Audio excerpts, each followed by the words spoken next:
Entre o céu e as marés.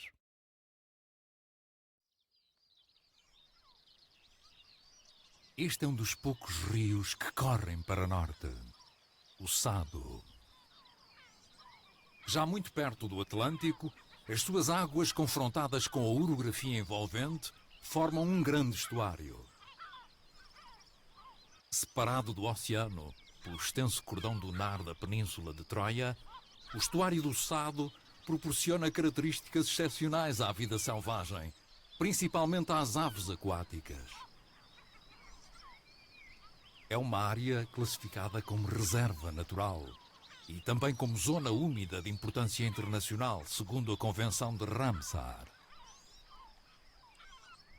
Aqui, as marés são a grande força motriz, a fonte e sustento de toda a vida no estuário.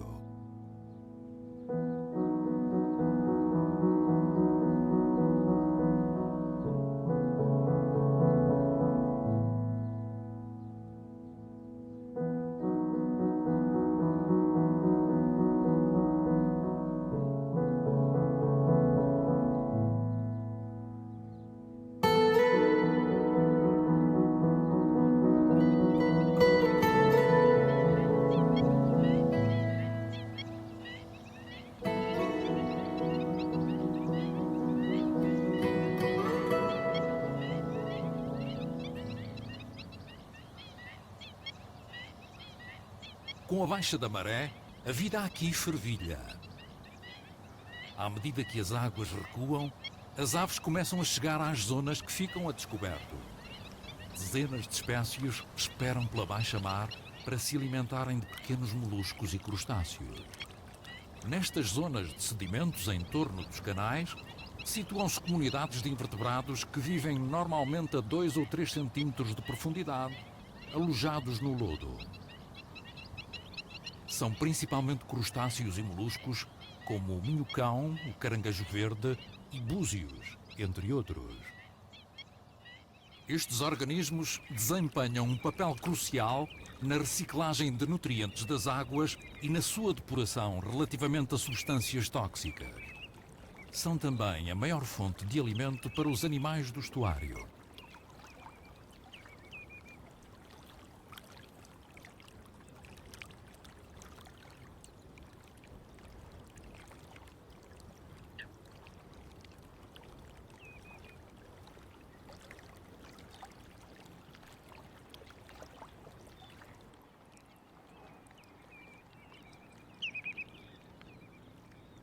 Porém, não são só as aves que procuram estes organismos.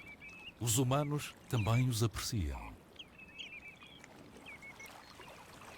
De todas as aves que se alimentam aqui, existe uma que é muito particular. O colhereiro é uma das aves estuarinas mais curiosas. O bico em forma de colher ou espátula dá o nome comum a esta ave, que procura alimento fazendo movimentos laterais com o bico. Ao fazê-lo, levanta e filtra o lodo, alimentando-se assim dos organismos que se alojam aqui. É uma espécie ameaçada na Europa. Em Portugal, tem o estatuto de nidificante raro e invernante. Nos últimos anos tem vindo a nidificar no estuário do Sado, estando aqui estabelecida uma pequena população.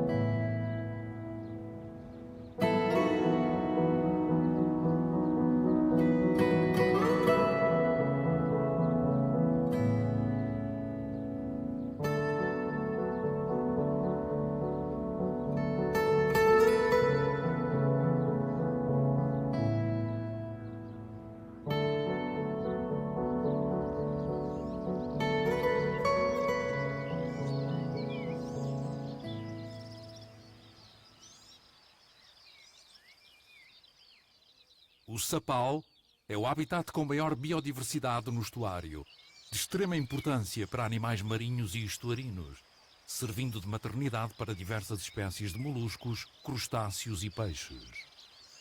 Constituído pela sedimentação de lamas e sustentado pelas raízes das plantas halófitas, nome das plantas adaptadas a ambientes salinos, o sapal ocupa grande parte das margens do estuário, formando pequenas ilhas ou mouchões.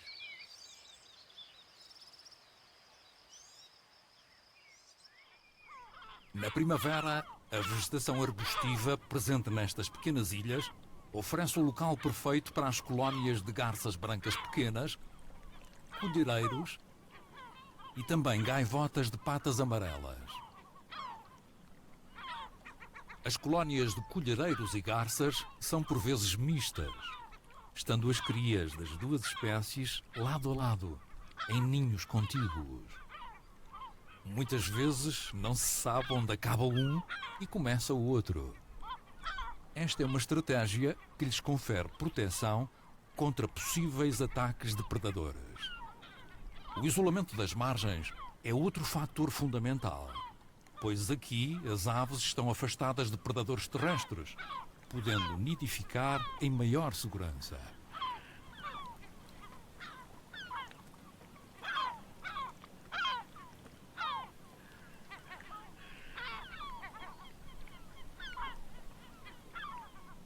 No início de maio, a colónia tem já bastante atividade. Esta é a nova geração de garças brancas pequenas do estuário. O seu apetite é insaciável e, por vezes, demonstram grande agressividade quando pedem alimento.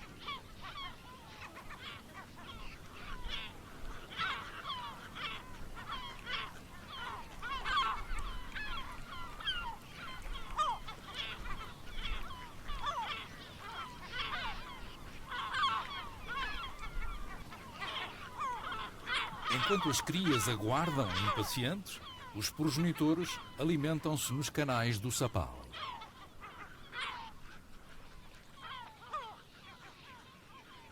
A garça branca pequena é uma espécie abundante no estuário, podendo ser vista a caçar durante a maré baixa.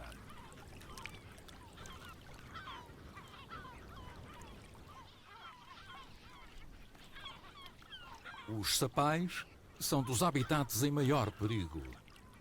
Devido ao crescimento da área urbana, agrícola e industrial, é hoje um espaço bastante mais reduzido do que foi no passado, devendo por isso ser protegido.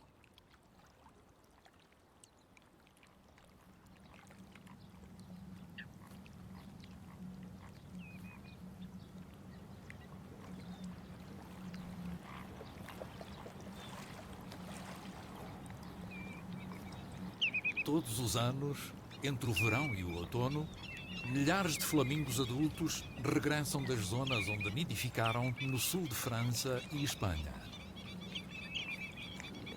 Após a época de reprodução, alguns deles regressam a Portugal para invernar.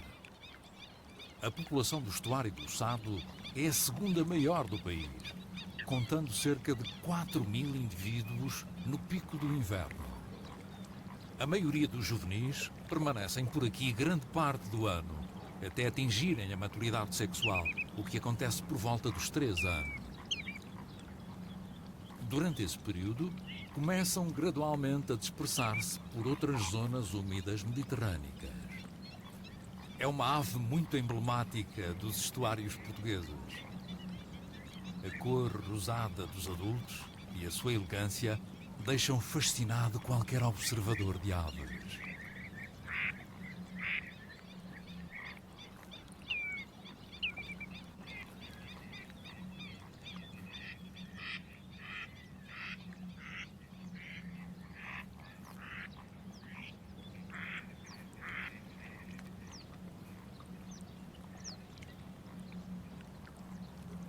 Os flamingos alimentam-se geralmente nas zonas de entre marés, mas quando a maré está alta, recorrem aos tanques das salinas para se alimentarem. A altura das suas pernas permite-lhes permanecer em várias profundidades. Contudo, escolhem tanques onde o nível da água é mais propício, filtrando a água com o seu bico especializado.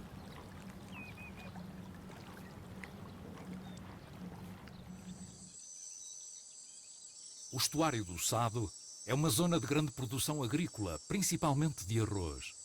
Os arrozais do Sado ocupam uma grande extensão das margens norte e sul do rio.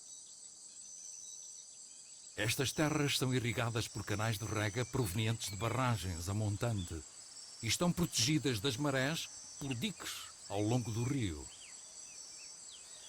Sendo um habitat artificial criado pelo homem, é, no entanto, muito rico em biodiversidade, principalmente na época do crescimento do arroz, em que o solo está alagado. Por entre o arroz escondem-se inúmeras espécies.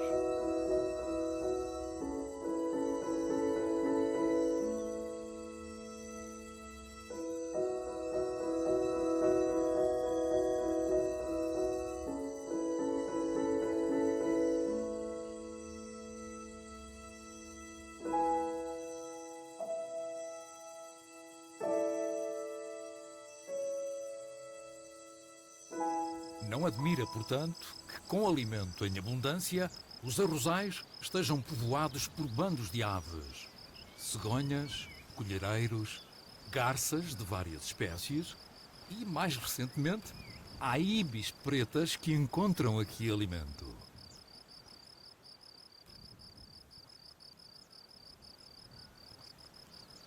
Mas há uma espécie responsável por isto. O lagostim vermelho do Louisiana, uma espécie exótica e muito prejudicial para a biodiversidade das zonas úmidas. É um predador voraz para algumas espécies sensíveis, principalmente de anfíbios. Tem hoje pouco aproveitamento gastronómico para os humanos. No entanto, para algumas aves, é um verdadeiro maná.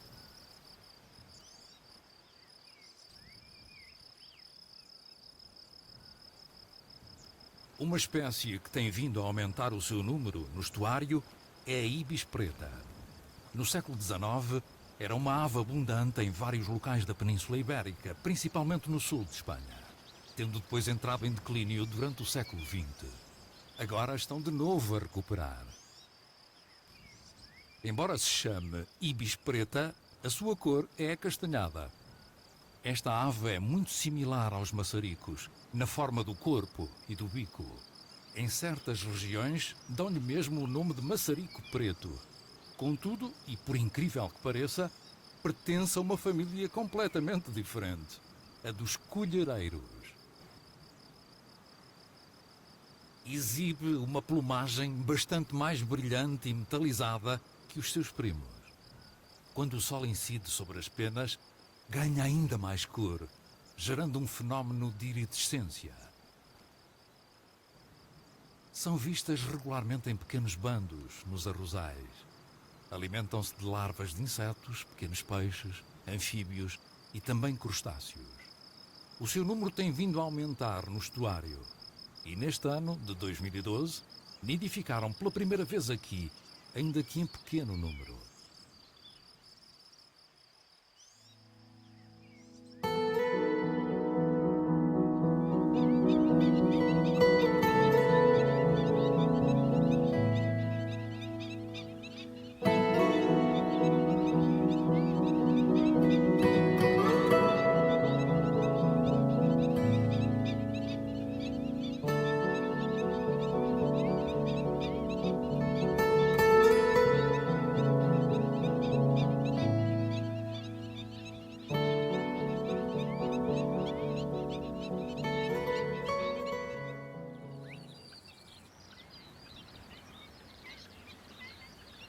Este casal de borrelhos de coleira interrompida está nervoso. Correm irrequietos para lados diferentes, parecendo querer despistar alguém. A poucos metros, escondem o verdadeiro motivo do seu nervosismo. Confiando na camuflagem, estas crias esperam pelo sinal dos pais para se moverem. Este casal escolheu este caminho agrícola na margem do rio para nidificar. Quando o pai imita o sinal, as crias correm para debaixo dele, obtendo proteção.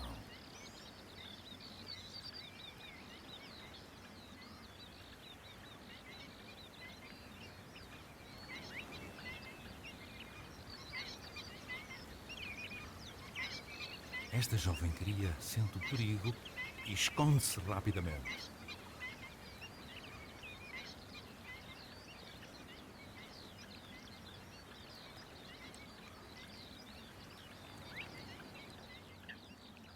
Mas não há perigo desta vez.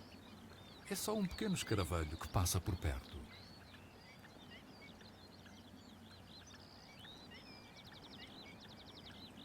Uns dias mais tarde, as crias são iniciadas pelos pais no seu meio natural, a água.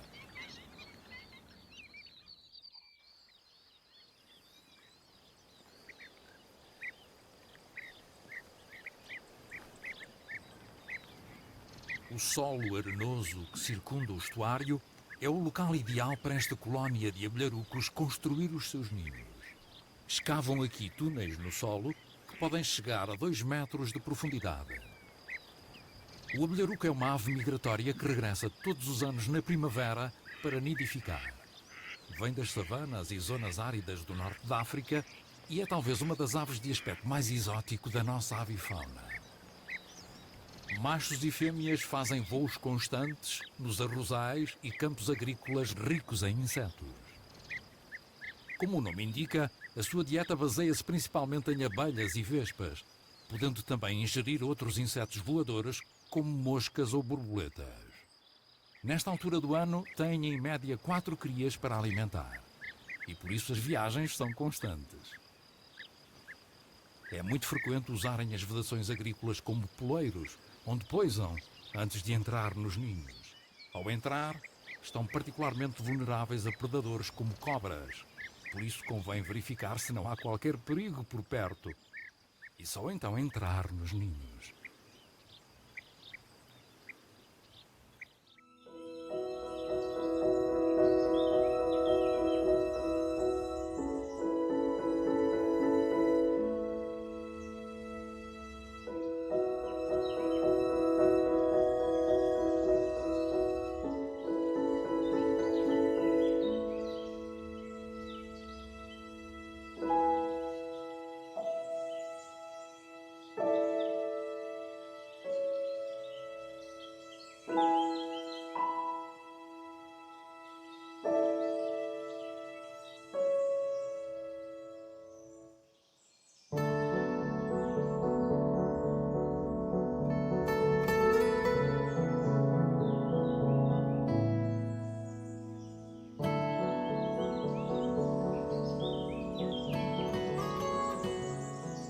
Os habitats mais raros do estuário são as lagoas de água doce e açudes. São um grande complemento na vida do estuário, visto serem as únicas manchas de água doce presentes no vastíssimo espelho de águas salgadas. A fauna aqui varia ao longo do ano em função do nível das águas e da vegetação existente. Os caniçais densos propiciam a instalação de espécies mais tímidas, que não se encontram nas águas livres do estuário. Mas, durante o verão, possibilitam também a formação de colónias de garças, ibis pretas e colhereiros. Esta é a maior colónia de aves em lagoas de água doce atualmente no estuário do Sado. Milhares de indivíduos fizeram aqui os seus ninhos. Este sobrepovoamento deve-se à escassez de territórios como este, fazendo com que as aves tenham que lutar muito por espaço onde possam construir os ninhos.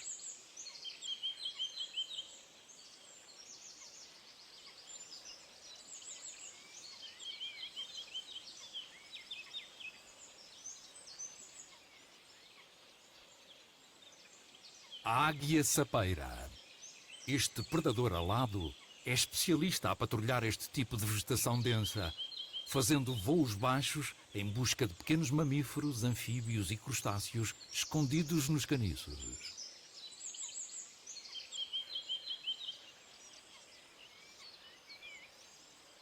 Mas agora têm de reforçar o patrulhamento. Escondidas no imenso caniçal, 2 jovens crias aguardam no ninho o alimento trazido pelos progenitores.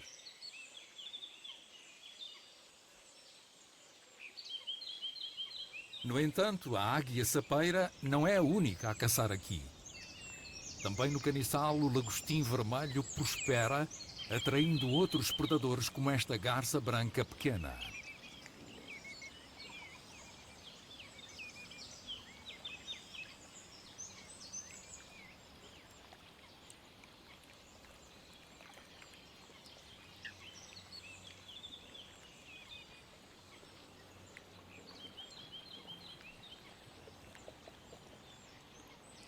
A sua técnica é tentar expor os lagostins fazendo movimentos rápidos com as patas na água. E normalmente resulta.